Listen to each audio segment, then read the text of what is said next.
Olá, tudo bem? Sejam todos muito bem-vindos, porque hoje nós vamos falar sobre a importância dos contos de fadas.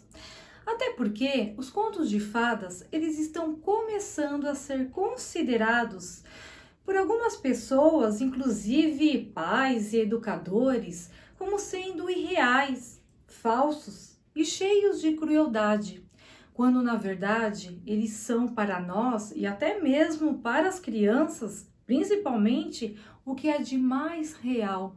Por lhes falar, por nos falar em linguagem mágica, o que é real dentro de nós.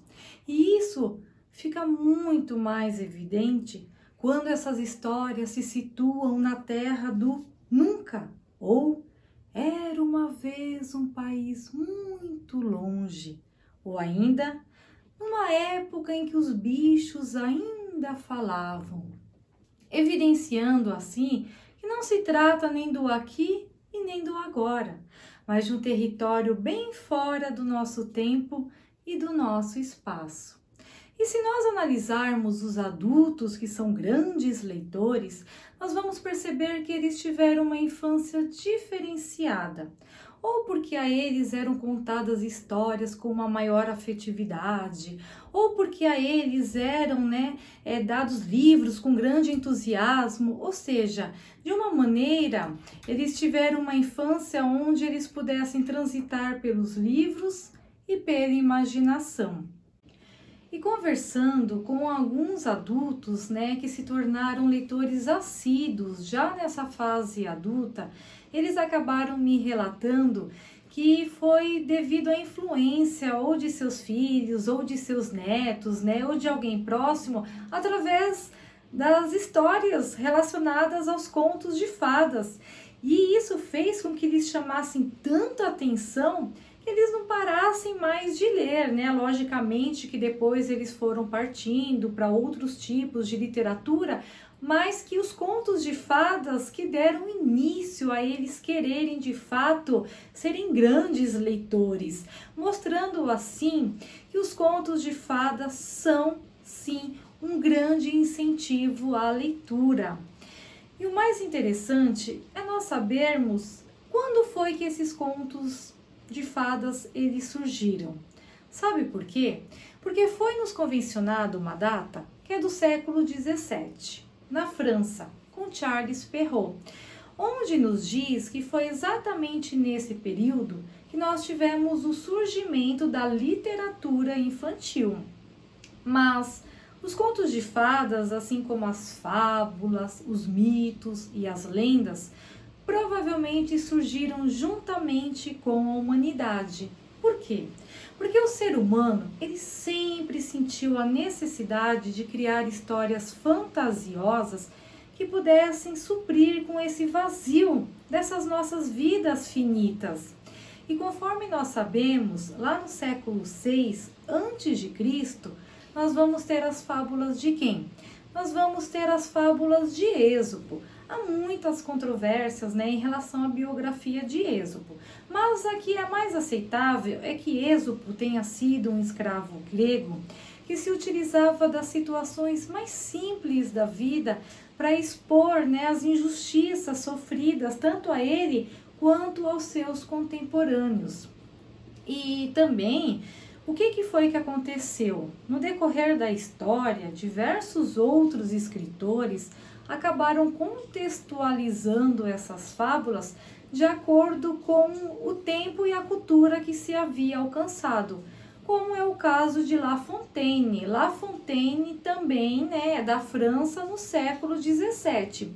E por falarmos em França, exatamente nesse período, no século XVII, nós vamos perceber que não fazia muito tempo que o período medieval havia acabado. E se nós entendermos o que foi esse período medieval, nós vamos perceber que o medievo foi todo o poder cultural centrado nas mãos de quem? Centrado nas mãos da igreja e da aristocracia. E todo o resto do povo, eles eram incultos, mas eles tinham acesso a todas as histórias, né? Essas histórias, elas eram transmitidas de geração após geração através da oralidade. Mas o que está acontecendo exatamente na França, nesse período, né, do século XVII? Bem, está havendo uma gigantesca transformação. É exatamente nessa época que as pessoas deixam de comer com as mãos e passam a ser servidas com talheres. Está chegando do Oriente uma bebida fina, rara, servida como vinho do Islã, que é o café. Vejam, nós estamos no século XVII, ano de 1600. Por volta de 1440, Gutenberg já havia dinamizado a fabricação de livros pelo sistema de impressão. Então, as pessoas estão começando a perceber na leitura como esta sendo um símbolo de liberdade. E é exatamente aí nesse período que nós temos o surgimento da literatura infantil. Mas aí a gente pode se perguntar, se a literatura infantil ela surge no século XVII na França com Charles Perrault, isso significa que antes disso nós não tínhamos crianças? Bem, se levarmos em consideração o que era entendido por criança, nós realmente não tínhamos. Por quê? Porque as crianças, elas faziam parte de todo o contexto da vida dos adultos. Desde muito cedo, elas eram levadas para as lides de trabalho juntamente com os seus pais. Então, elas faziam parte de todo, esse trabalho árduo, a mesma coisa que os adultos faziam. Que nem, por exemplo, lá no período medieval, lá pelas praças públicas, quando alguém ia ser decapitado, ter alguma mão cortada ou algum membro do corpo dilacerado, quem é que assistia isso? Adultos e crianças. Mas nesse período isso começa a mudar. Por quê? Porque o discurso refinado, o foco voltado para as boas maneiras, a repressão sexual que impunha normas de conduta de uma maneira onde a preocupação com as crianças começou a se tornar cada vez maior. Então isso fazia com que os adultos passassem a ver as crianças de uma maneira diferente. Tanto é que brinquedos começaram a ser desenvolvidos para educá-las, fornecendo modelos de comportamento perfeito. E embora os contos de fadas, conforme nós sabemos, eles eram contados, tanto para adultos quanto para crianças, mas eles tinham uma linguagem pesada que era muito mais voltado para os adultos do que para as crianças. E com todas essas transformações que estavam ocorrendo nesse período do século XVII na França, começou a fazer com que muitos escritores começaram a moldar essas histórias para que elas fossem contadas justamente para as crianças. Mas de que maneira esses contos de fadas, eles começaram, a ser contados? O que acontecia? Qual era a intenção desses contos de fadas quando esses escritores começaram a moldar essas histórias?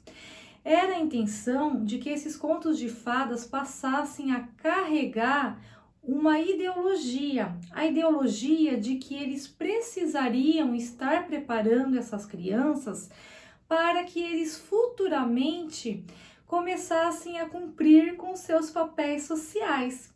Então essas histórias, elas tinham o foco em educar, civilizar. E esses contos de fadas, principalmente a maior parte das histórias, elas começaram a ser talhadas para que as meninas pudessem como se portar à mesa, como se vestirem, como serem boas esposas e assim por diante. E Charles Perrault, ele se tornou o escritor mais aclamado nesse universo. Mas aí a gente se pergunta, quem foi Charles Perrault?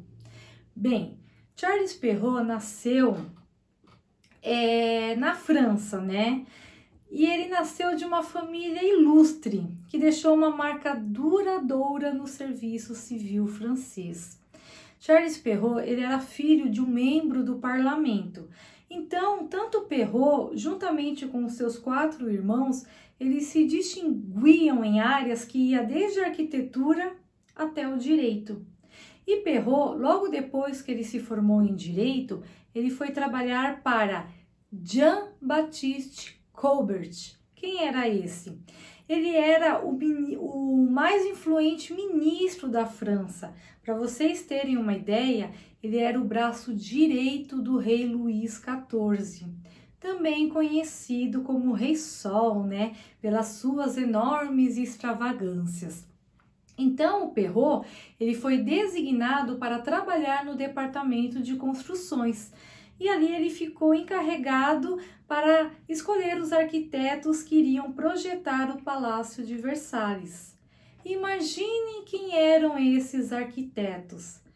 Realmente, os irmãos dele.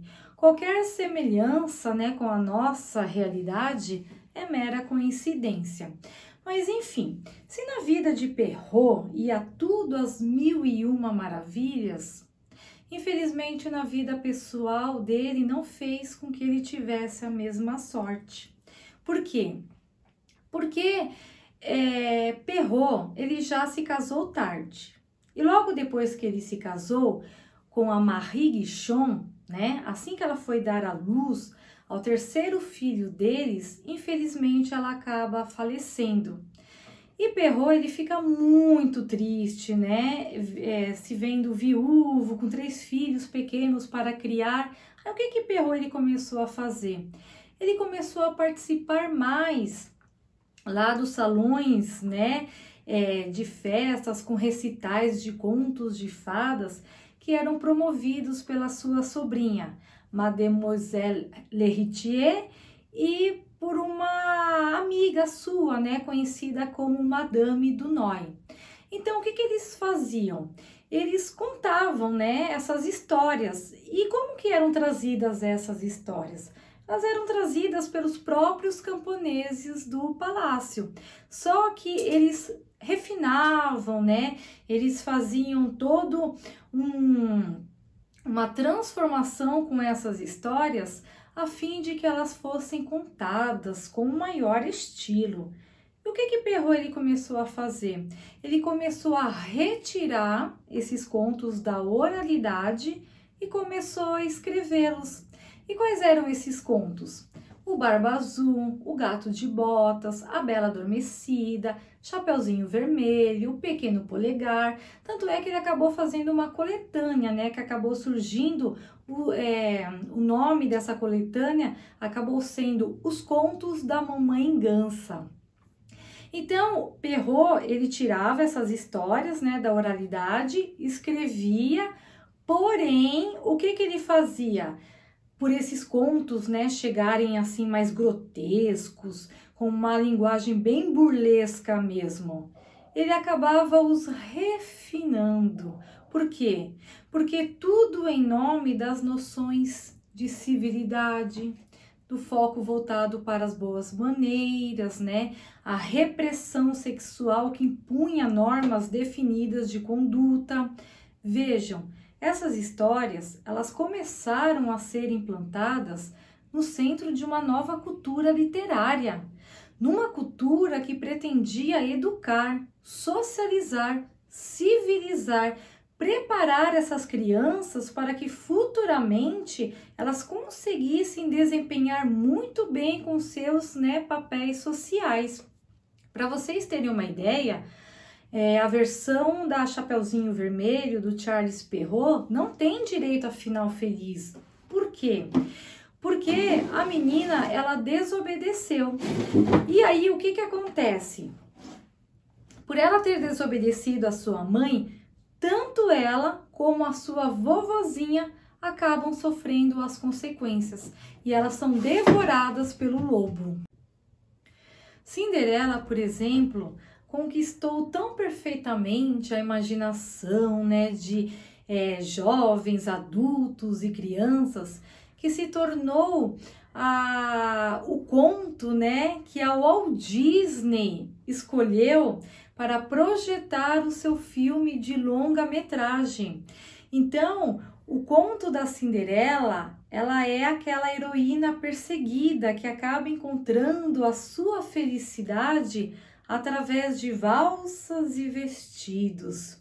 E a intenção maior de Perrault, quando ele escreveu esse conto, né, da Cinderela, foi que a Cinderela, ela era dotada de uma personalidade muito nobre, muito generosa. Na versão de Perrault, a Cinderela, ela perdoa as irmãs dela amplamente. Ou seja, ela não guarda nenhum rancor, mesmo as irmãs dela terem feito, né, com que ela sofresse tanto.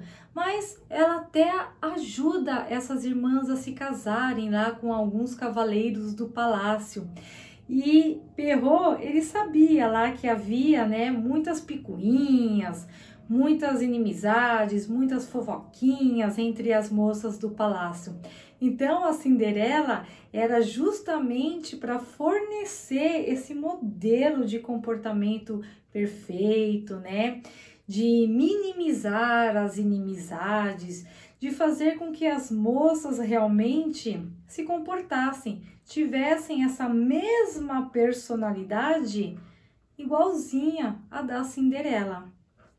Mas agora eu vou falar uma coisa para vocês. O conto, um dos contos, né, que eu mais gosto do Perrault é o do Barba Azul. Como que é essa história do Barba Azul? Então, conta-se que o Barba Azul, ele era um mágico fracassado, mas ele era muito rico. Só que as moças morriam de medo dele. Por quê? Porque ele tinha exatamente a barba azul, ele não era lá dotado de grande beleza. E havia também lá os burburinhos, né, que todas as esposas dele haviam sumido. Bem, mas o que é que acontece? O Barba Azul, então, ele começa a cortejar 3 irmãs ao mesmo tempo. E um dia ele convida essas irmãs juntamente com a sua mãe para irem dar uma volta no bosque. Meu Deus, elas morriam de medo, elas tinham pavor do Barba Azul, mas elas acabam aceitando e elas vão passear no bosque. Então o Barba Azul, ele, né, vai com cavalos enfeitados. Ele leva os seus cachorros lá no bosque, ele oferece diversas guloseimas para elas, lhes conta diversas histórias e aí elas começam a pensar, bem, até que ele não deve ser uma pessoa tão má assim como as pessoas dizem. Só que quando elas voltam para casa, as 2 irmãs mais velhas começam, né, a ter aquelas velhas suspeitas iniciais. Ah, não. Ai, a gente, né, não pode dar muita trela para esse Barba Azul, não, que ele com certeza deve ser perigoso. Não quero, a gente, né, não vamos mais ver ele nunca mais. Só que a irmã caçula, ela já começa a pensar de uma maneira diferente. Ah, ele foi tão legal com a gente. Ah, eu acho que a barba dele não deve ser tão azul assim. E aí ela começa a dar mais bola pro Barba Azul, até que ele acaba lhe pedindo em casamento e ela acaba aceitando. E logo depois que ela vai morar no palácio, juntamente com o Barba Azul, ele chega até ela e lhe diz, olha, eu preciso viajar, então eu vou ficar fora alguns dias, né? E eu vou deixar com você um molho de chaves. E entrega, né, para ela as chaves e fala, olha, você pode chamar suas irmãs para virem aqui, você pode dar festas, você pode abrir todas as portas, né, que você quiser para ver as minhas iguarias, para ver as minhas riquezas, você pode fazer o que você quiser, menos abrir a porta, né, que justo tem essa chavinha aí. E essa chavinha, ela tinha um arabesco. O arabesco, né, são umas formas geométricas em formato de umas plantinhas que elas representam a visão da cultura árabe. Então, ele disse para ela, né, você pode abrir tudo menos essa chavinha que contém esse arabesco. Aí ela fala assim para ele, tudo bem, não tem problema, né, pode ir que eu vou dar conta de tudo. Tá bom. E vai. Aí quando ela chama as irmãs dela, ela diz a elas tudo o que o Barba Azul lhe disse. Mas quando fala que podia fazer tudo, menos abrir a porta, né? Que tinha, menos achar a porta que aquela chavinha abria. Mas isso incitou uma curiosidade nessas irmãs que vocês não fazem ideia. E aí elas já quiseram fazer uma brincadeira, já começaram a fazer um jogo, né? No castelo tinha 3 compartimentos e elas disseram, não, a gente vai descobrir sim. E começaram, né, a perscrutar todo o castelo a fim de encontrarem a porta que essa chavinha abria. E aí elas começaram a se divertir e davam risada, né, fazendo, né, todas as descobertas de tudo que havia lá, até que elas chegaram até o final de um corredor e quando elas se deram conta, elas abriram uma porta, depois elas viram que tinha uma porta menor. E aí foi onde elas tentaram se utilizar dessa chavinha. Quando elas colocam a chavinha, a porta ela range, né? Bem fortemente. Aí até que elas veem que tá escuro, bem escuro. Aí elas falam, irmãs, né? Trazem aqui uma vela pra gente ver o que tem aqui dentro. Quando elas iluminam o lugar, elas se deparam com diversos, né, cadáveres já, com diversos crânios espalhados, com muito sangue, um lugar horrendo, né? Aqueles corpos já enegrecidos. Era uma imagem simplesmente assustadora. Elas fecham a porta com toda a força e elas ficam assim, sem ar, de terem visto, né, de terem se deparado com tamanho horror.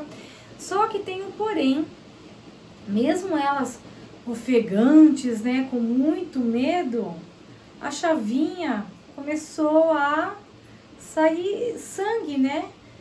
Por mais que a esposa do Barba Azul tentasse limpar, essa chavinha não parava de escorrer sangue. Aí ela ficou desesperada, ela foi até a cozinha, tentou jogar cinzas em cima, não conseguiu. Ela, mais que depressa, correu, pegou essa chavinha, né? Já tinha tentado limpar no vestido, não tinha jeito, tudo que ela fazia, essa chavinha não parava de escorrer sangue. Até que ela foi e colocou no guarda-roupa dela. E pensou, ai meu Deus, isso pode ser um pesadelo. Assim que o Barba Azul voltar, eu vou falar pra ele que eu perdi. E logo depois o Barba Azul volta. E já volta procurando pela esposa.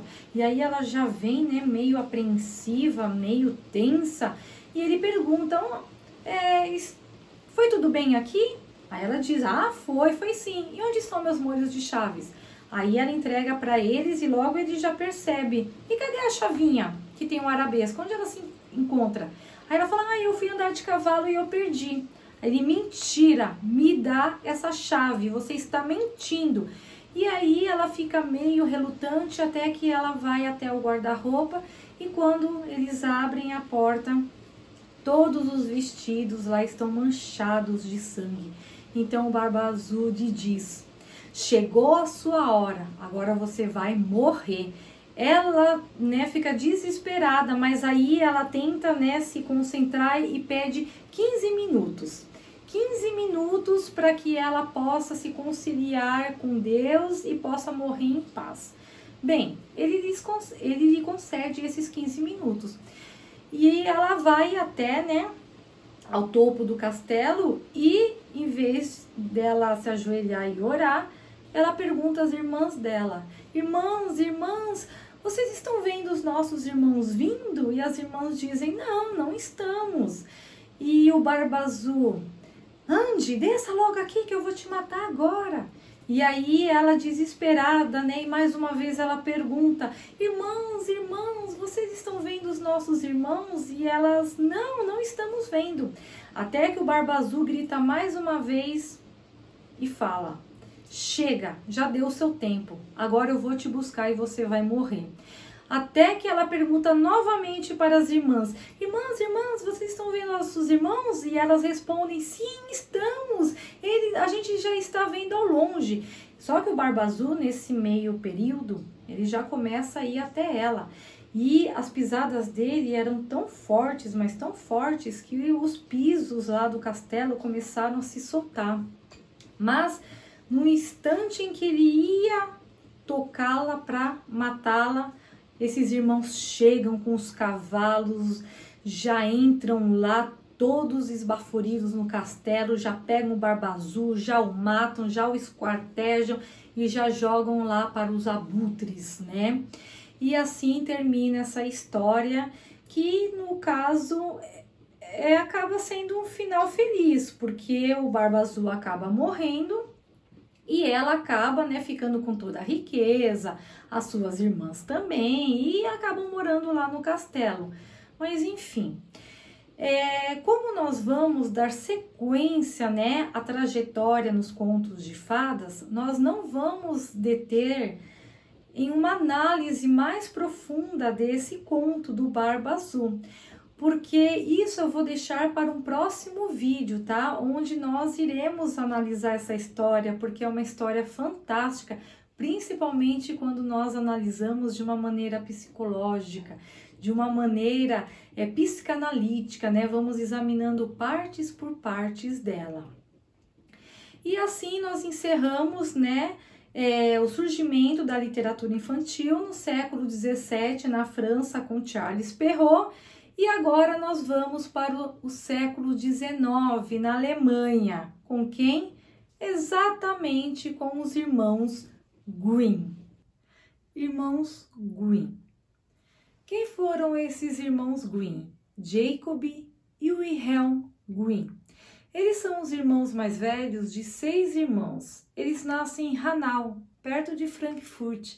E por pertencerem a uma família de classe média, desde muito cedo, eles já começaram a participar das atividades da fazenda onde eles moravam, e eles simplesmente amavam essa vida no campo.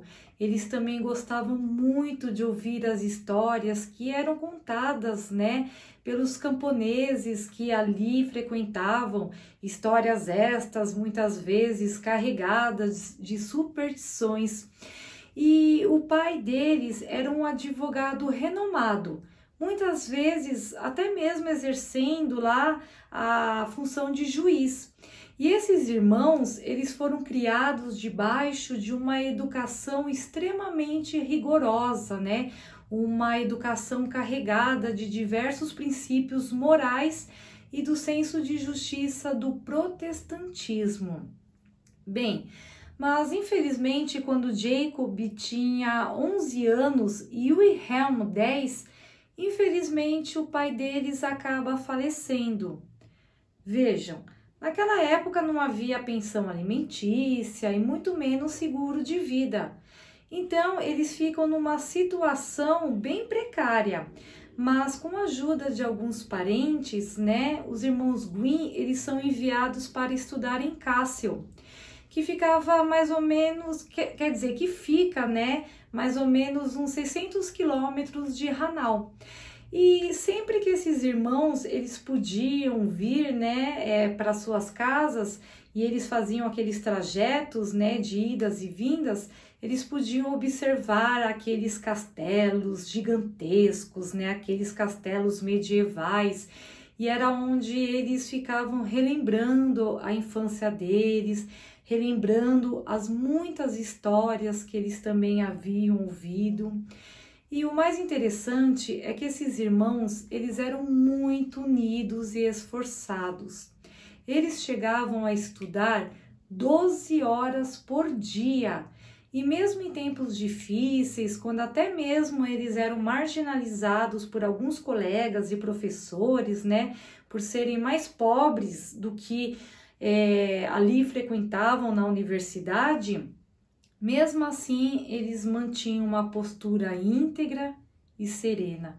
Tanto é que teve um professor que adquiriu tamanha admiração por eles, que acabou abrindo, né, a biblioteca da sua própria casa para que esses irmãos pudessem estudar ainda mais. Olha que interessante. E logo depois que eles se formaram em Direito e Filologia, que é o estudo amplo da língua, né, é que esses irmãos, eles começaram a querer compilar os contos populares alemães a fim de unificarem a identidade alemã. Sabe por quê? Porque a Alemanha, até o começo do século XIX, ela não era um país com destaque artístico e literário que se tornou ao longo da história, né? Não. A Alemanha, ela era dividida em diversos principados diferentes, com costumes e dialetos diferentes também, e a todo instante ela sofria diversas turbulências, né, principalmente econômicas. Então os irmãos Grimm, eles acreditavam que recolhendo e compilando esses contos populares alemães, eles poderiam assim estar fortalecendo essa identidade alemã. Inclusive, é exatamente nesse período que se inicia também o período literário, né, que nós conhecemos como romantismo, onde a primeira geração, os grandes, né, pensadores, os grandes escritores começaram a fazer o quê? Eles começaram a enaltecer a nacionalidade. E aí, então, os irmãos Grimm aproveitam a deixa, né, e começam a se engajar também nesse movimento. E eles começaram, assim, a estudar incansavelmente. Eles iam em tudo que era aldeias, né, para ouvir as histórias pelas quais as pessoas tinham para contar. Eles estudavam também livros de outras épocas, principalmente do francês Charles Perrault, né? Só que os irmãos Grimm, eles davam as suas versões, toques pessoais. E o mais interessante, gente, o mais interessante de tudo é que a pessoa que mais contribuiu com as histórias para esses irmãos Grimm foi uma mulher da gente comum. Ela era viúva de um alfaiate, ela era uma vendedora, né, de verduras, conhecida como Doroteia Wierman. Ela chegou a fornecer para esses irmãos mais de 50 histórias. Vejam, ela era uma mulher solitária. E para que ela, né, pudesse ter companhia todas as tardes, ela convidava os irmãos Grimm, eles iam até a sua casa para tomarem um chá, comerem um bolinho, e ela lhes contava apenas uma história. Então veja, né, como ela forneceu mais de 50 histórias, ela teve companhia por muitas e muitas tardes. E os irmãos Grimm, logicamente que diferentemente, né, de Charles Perrault, onde o Charles Perrault, ele dava as suas versões, né, o que? O incentivo na educação das crianças, ou seja, Charles Perrault, ele priorizava, conforme nós já vimos, as noções de civilidade, o foco voltado para as boas maneiras, o discurso refinado. Então, era justamente para preparar as crianças para que estas, quando crescessem, pudessem cumprir perfeitamente com seus papéis sociais. Agora, Jacob e Wilhelm Grimm não. Já nas suas versões, né, eles davam ênfase à perseverança, à força pela sobrevivência, à bondade, à lealdade, como é o caso, por exemplo, do conto João e Maria, né? E eles também priorizavam muito o fato do bem ser pago com o bem e o mal com o mal. O interessante é que a versão dos irmãos Grimm de Cinderela, as irmãs postiças dela, por lhes terem feito tanto mal, o que acontece no final? As pombas acabam bicando lá os seus olhos, elas acabam ficando cegas, né? Por terem prejudicado tanto a Cinderela. O bom é que na versão de Chapeuzinho Vermelho, tanto a vovó quanto a Chapeuzinho são retiradas vivas da barriga do lobo pelo próprio caçador, mas quem se dá mal é o próprio lobo, né? Que o caçador ele faz o quê? Ele pega, enche a barriga do lobo com um montão de pedras, e aí quando o lobo vai beber água, ele acaba morrendo afogado. Para ver que realmente, como os contos, né, dos irmãos Grimm, eles priorizavam essa questão aí da justiça. E tem um conto dos irmãos Grimm que eu gosto demais. Não sei se essa é a pronúncia correta, mas eu vou deixar o nome na descrição, tá? É Rumpelstiltskin. É um conto onde eles iniciam, logicamente, né, com o famoso Era Uma Vez, que havia um moleiro. E esse moleiro, ele teve a oportunidade de um belo dia estar na frente do rei.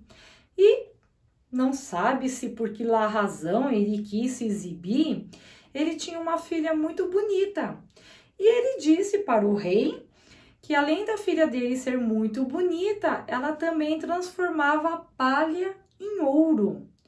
Ah, esse rei, que era muito ganancioso, pediu para que chamasse essa moça imediatamente. Aí o que ele fez? Ele a trancou lá num quarto do palácio com um montão de palha e disse a ela: olha, você vai passar a noite aqui nesse quarto e eu vou querer que amanhã pela manhã você tenha transformado toda essa palha em ouro. E a trancou lá. Essa moça simplesmente ficou desesperada, porque ela não tinha a menor noção de como fazer isso. De repente, lhe aparece um homenzinho, né? Vendo lá que ela está chorando inconsoladamente e lhe pergunta: você quer que eu te ajude? Aí ela, né, falou: mas é lógico, com certeza. Ele falou: tá bom, eu te ajudo, mas o que você vai me dar em troca? Aí ela falou assim: eu te dou o meu colar. Aí ele falou assim: então tá bom. E aí depois que ela lhe entregou o colar, ele de repente começou a afiar sem parar os cestos gigantes de palha, ele começou a transformar tudo em ouro. Na manhã seguinte, quando o rei chegou e viu aquele montão de ouro, ele ficou deslumbrado. Aí ele falou de novo para ela: essa noite você vai fazer a mesma coisa, senão eu te mato. Novamente, à noite, mais uma vez essa moça ficou completamente desorientada e mais uma vez começou a chorar sem parar. Esse homenzinho entrou novamente em seu quarto e lhe perguntou: você quer que eu te ajude? E ela novamente: mas é claro, com certeza. E o que você vai me dar em troca? Aí ela disse: eu tenho um anel. Ele falou: então tá bom. E aí, mais uma vez, ele pegou e transformou, né, toda a palha em ouro. Quando o rei entrou pela manhã, o rei ficou completamente alucinado. Meu Deus, né, que maravilha. Aí ele então teve a ideia, ele falou: não, eu vou ter que me casar com essa moça. Além dela ser linda, ela transforma toda a palha em ouro. E disse a ela: essa noite você novamente vai transformar toda a palha em ouro e você irá se transformar, né, na minha rainha, na minha esposa. Mas se você não fizer isso, eu te mato. Novamente, essa moça ficou desorientada e aparece esse homenzinho e lhe pergunta: eu faço tudo para você, né? Transformo toda essa palha em ouro, como eu fiz as outras vezes. Mas o que você vai me dar em troca? E aí ela não tinha mais nada para lhe dar em troca. Aí o homenzinho, né, olhou para ela e disse: olha, já como você vai ser a esposa do rei, eu quero que você me dê o seu filho. Quando você tiver um filho, eu quero que você me dê o seu bebê. A mulher, sem saber, né, o que estava prometendo e não tendo alternativas, ou era isso ou ela iria morrer, ela simplesmente aceitou. E tá bom. E novamente o homenzinho trabalhou a noite inteira transformando toda a palha em ouro. Bem, chegou no dia seguinte, o rei, logicamente, que a transformou em sua esposa. Passado mais ou menos 1 ano e meio, essa rainha ela dá à luz a um lindo bebê. E o que é que acontece? Ela já até havia se esquecido daquele homenzinho, mas uma bela noite ele aparece e ele pede o bebê para a rainha. A rainha fica completamente desesperada e ela suplica, para esse homenzinho que não leve o seu bebê, que se ele quisesse, ela lhe daria todas as riquezas, até mesmo que ele pudesse ficar com o castelo. Mas esse homenzinho, ele simplesmente se nega. Ele fala: de jeito nenhum. Você prometeu, você vai ter que cumprir. E eu prefiro muito mais um ser vivo do que todas as riquezas. A rainha então começa a chorar inconsoladamente, mas ela chora tanto, tanto, que ela chega a se ajoelhar para esse homenzinho, implorando que ele não leve o seu bebê. Ele fica então meio que enternecido e lhe propõe o seguinte: tá bom, vamos fazer o seguinte. Se você descobrir qual é o meu nome, então você pode ficar com o bebê. Mas se você não descobrir, eu vou levar ele sim, porque promessa é dívida. Então, quando esse homenzinho vai embora, a rainha, ela pede, para que alguns súditos lá do castelo comecem a percorrer tudo quanto é lugar para que descubram o nome desse homenzinho. Aí, uma certa noite, ele volta. E aí ela começa a falar, Ah, seu nome é Baltazar? Ele não. Ah, seu nome é João? Não. E todos os nomes que ela falava, ele simplesmente respondia: não, não. Até que, um dos súditos, chegando já todo cansado, um dia antes desse homenzinho aparecer, ele fala assim: olha, minha rainha, eu não sei mais que nome descobrir, mas quando eu estava voltando na floresta, no meio de uma curva onde a raposa dá boa noite, a lebre, eu escutei um homenzinho ridículo pulando com uma perna só, cantando mais ou menos assim: hoje eu asso meu pão e amanhã eu bebo cerveja, e o filho do rei eu terei, e que ninguém saiba que meu nome é Rumpelstiltskin. Quando, o súdito acabou falando esse nome, a rainha ficou toda eufórica, porque era o último nome, que ela tinha para falar para ele.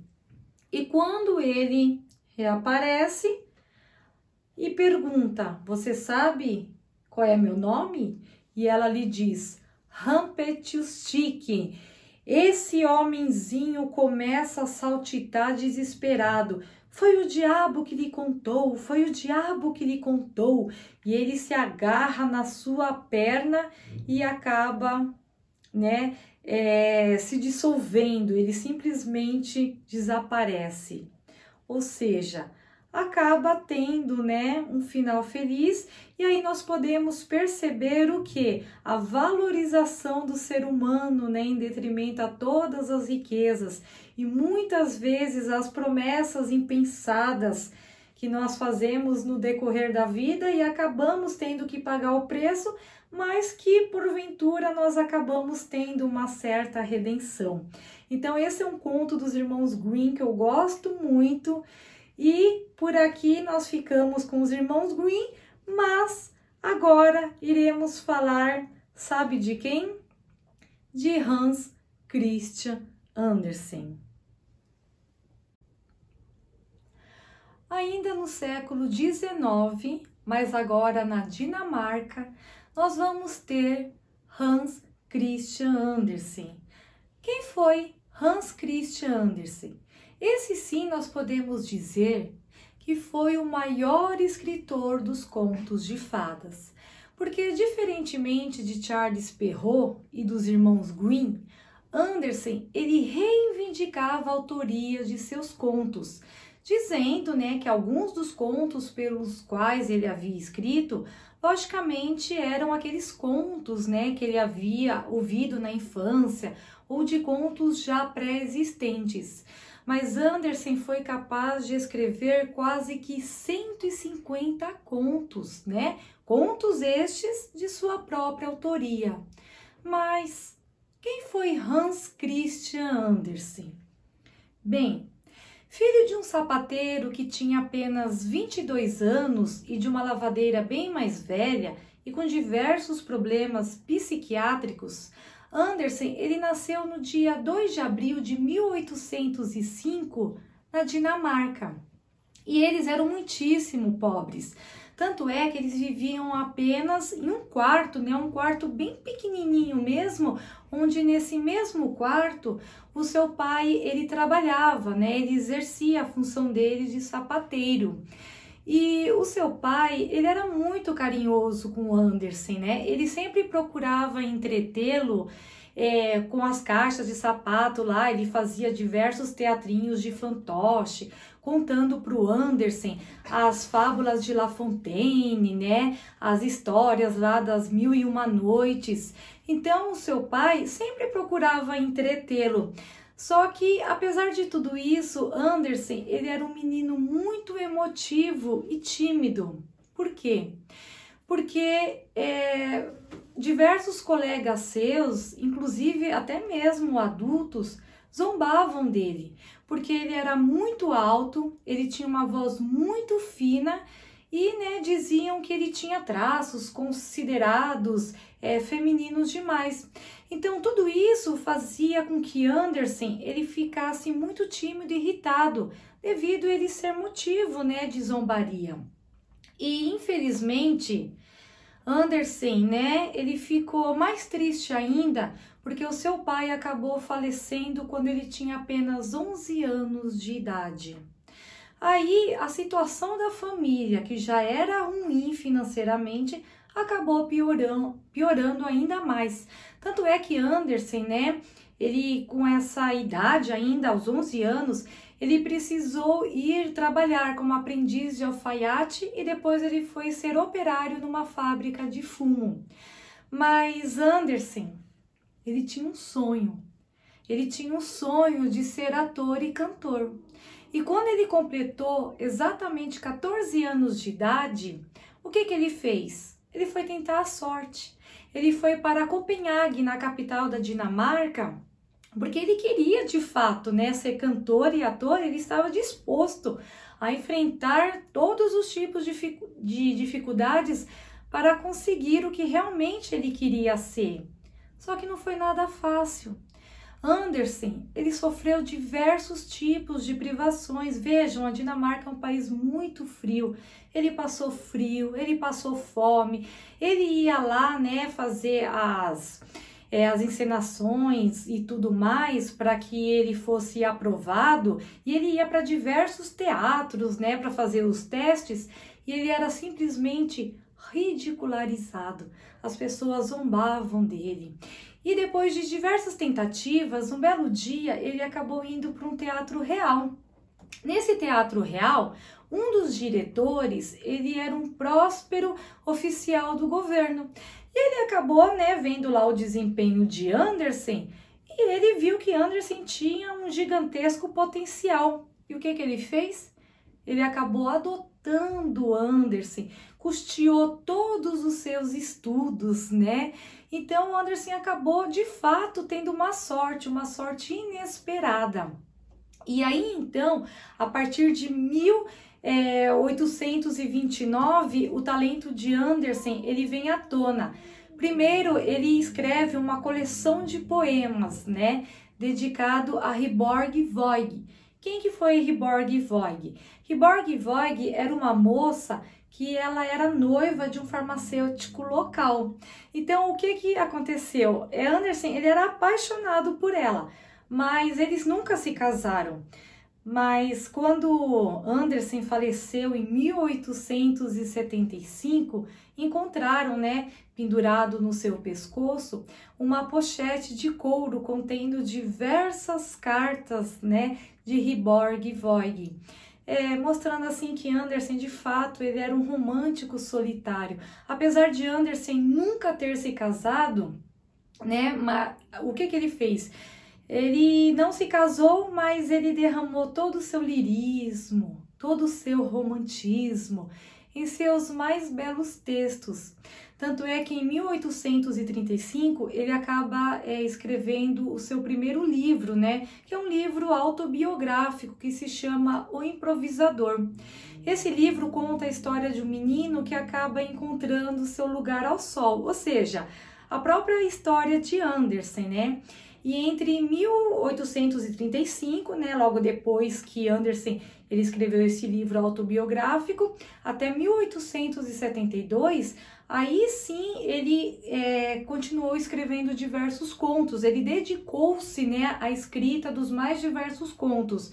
O primeiro volume seu, que era Histórias, né, de contos de fadas, foram contos que ele havia ouvido na infância, ou de contos já pré-existentes, mas a partir de 1837, Andersen ele passa a criar os seus próprios contos, né, de sua própria autoria. Quais eram esses contos? A Pequena Sereia, A Pequena Vendedora de Fósforos, A Roupa Nova do Rei, A Polegarzinha, Sapatinhos Vermelhos, O Patinho Feio, né? E tantos outros contos. Mas o que acontece exatamente? E desses 150 contos, né, que foram escritos por Andersen, apenas uma dúzia foram os contos pelos quais ele havia ouvido na infância, né, ou de contos pré-existentes. Os demais foram todos os contos escritos por ele mesmo.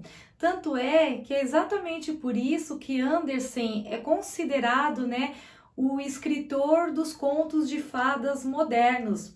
E porque nós priorizamos o nascimento dele, né, no dia 2 de abril de 1805. Porque é exatamente no dia 2 de abril que nós comemoramos o Dia Internacional do Livro Infantil, né, em homenagem a esse autor tão magnífico dos contos de fadas. E no decorrer da vida literária de Andersen, ele criou um estilo inconfundível, né? Ele dispensava a seus personagens que eram, na maior parte das vezes, considerados marginalizados, né? Estranhos, feios, ou grandes demais, ou pequeninos demais. Então ele dispensou uma atenção a esses personagens de maneira muito carinhosa. Por quê? Porque Andersen, ele sentiu na pele o sofrimento, ele sentiu na pele as humilhações, o preconceito. Então, ele fez com que os seus personagens demonstrassem isso. E quem de nós nunca nos sentimos injustiçados? Quem de nós nunca nos sentimos humilhados? Então, todas essas histórias de Andersen, quando nós lemos, nós acabamos, né, nos identificando com muitos desses personagens. E é exatamente por isso, com todo esse carinho que ele se dedicou, né, a tais personagens, que faz com que os seus contos se tornem contos inesquecíveis, contos tão amados. E é fato que muitos dos contos de Andersen, eles têm finais felizes, como é o caso da Rainha da Neve, o Patinho Feio. O Patinho Feio, inclusive, né, esse conto que foi escrito por Andersen, também nós podemos dizer que é um conto extremamente autobiográfico, porque é a história de um patinho, né, que não consegue se encontrar de jeito nenhum naquela família que ele havia nascido, mas que logo depois ele encontra lá a sua turma, né? Só que nesse meio tempo, quantas dificuldades o patinho ele encontra, né? Quanta tristeza, quanta dor, quantas privações. Mas é um conto que acaba de maneira feliz. E também a princesa e a ervilha. Mas é fato que, no geral, os seus contos, né, eles contêm descrições elaboradas de sofrimento físico e emocionais, com um desfecho nada convencional, que são, né, inerentes na maior parte dos contos de fadas. Um dos contos pelos quais eu sou apaixonada do Andersen chama-se Os Sapatinhos Vermelhos. Esse conto, né, ele se inicia com o famoso Era uma Vez, onde havia uma pobre órfã que ela não tinha sapatos. E como ela era muito pobre, né, o que ela começou a fazer? Por onde ela fosse, ela começou a juntar retalhos de pano a fim de que ela conseguisse fazer os seus próprios sapatos. E depois de um longo tempo, ela de fato conseguiu. E esses sapatos, eles eram simplesmente grosseiros, mas ela simplesmente os amava. Então, ela ficava, né, até tarde na floresta procurando algo para comer. Ela passava o dia perambulando pelas aldeias, né, a fim de encontrar restos de comida para que ela pudesse se alimentar. Até que um certo dia, quando já estava escurecendo e ela estava voltando da floresta, já exausta, começou a vir em sua direção uma carruagem dourada. E essa carruagem dourada, ela parou ao seu lado e desceu uma velha senhora, onde lhe convidou para ir morar com ela, né? Ela lhe perguntou: você quer ser a minha filhinha? E a menina, já muito cansada, exausta, ela ficou deslumbrada com o convite e acabou aceitando. Assim que ela chegou à casa dessa velha senhora, mais que depressa, né, essa velha senhora deu um banho nela, escovou seus cabelos, ela foi, né, vestida com roupas do mais branco puríssimo, meias brancas, reluzentes sapatos pretos, né? Então ela ficou assim, uma menina realmente rica. Só que ela depois perguntou a essa velha senhora sobre as suas roupas, né? E principalmente pelos seus sapatos vermelhos, que ela mesma havia feito. E a velha senhora lhe informou: aquelas roupas imundas e aqueles sapatos vermelhos ridículos, eu os queimei tudo. A menina ficou simplesmente muito triste, até porque, né, toda a fortuna que estava rodeando não a fazia mais sentir-se feliz. Por quê? Porque até então lá na floresta, quando mesmo ela passando por dificuldades, ela tinha aqueles sapatos vermelhos que a fazia sentir-se rica, que a fazia sentir-se feliz. Só que agora ela não podia mais dançar, ela não podia mais saltitar, ela não podia mais falar, a menos que ela fosse chamada. Só que uma chama secreta começou a arder em seu coração e ela começou a desejar por aqueles sapatos vermelhos, né, que ela havia feito à mão, mais do que qualquer outra coisa.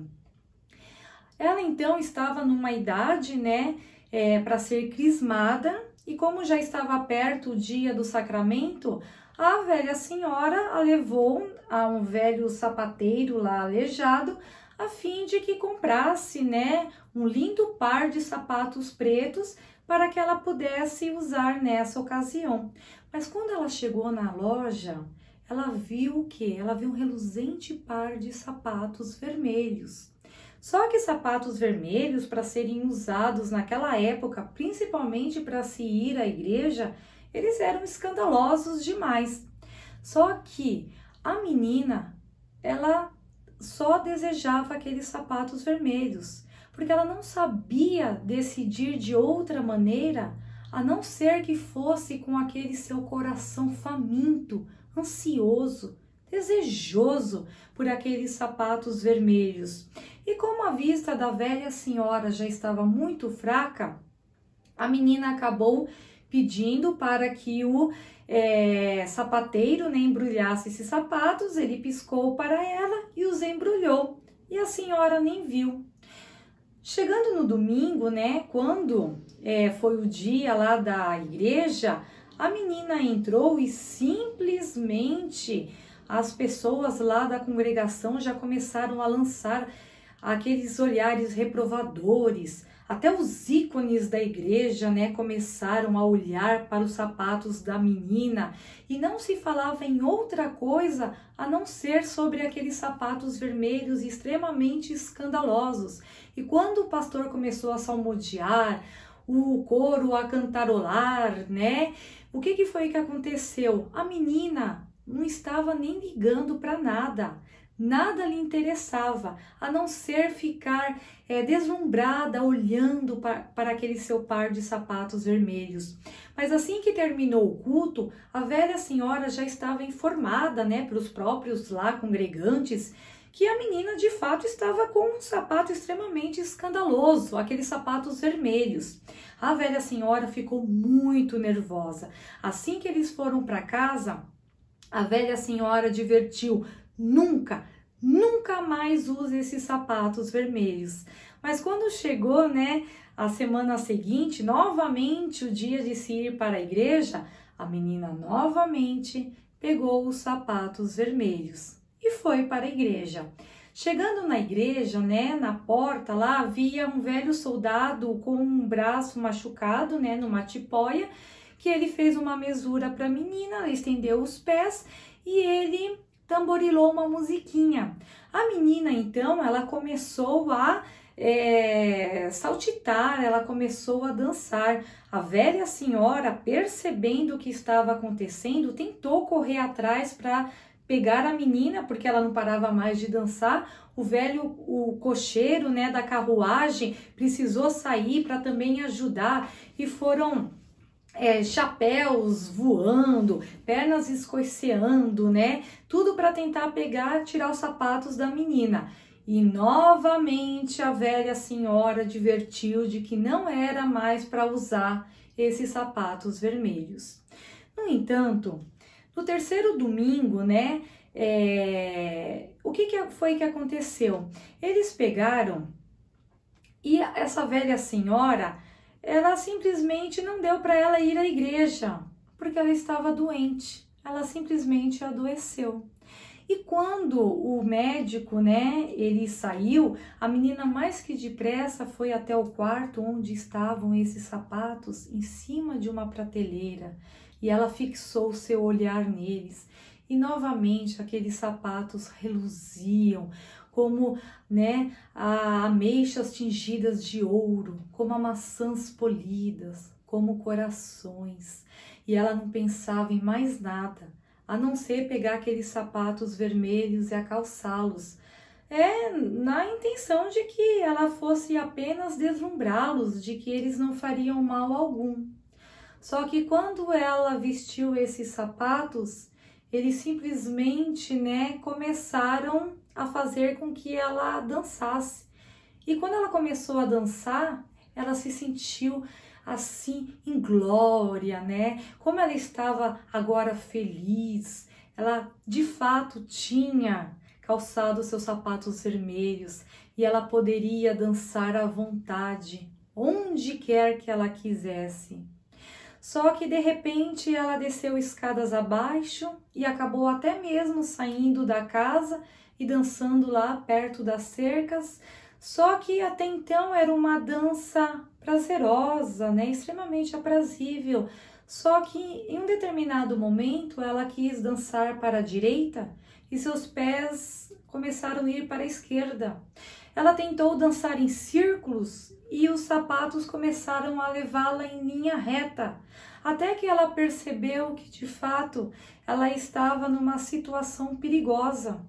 E ela começou a dançar, e ela dançava até o escurecer e até o amanhecer, e ela dançava na chuva e ela dançava no sol, e ela não parava mais de dançar, até que toda aquela dança prazerosa começou a se tornar uma dança maldita, porque ela começou a dançar por meios de espinhos, por meio das florestas mais sombrias. E ela queria parar, só que agora ela não conseguia mais.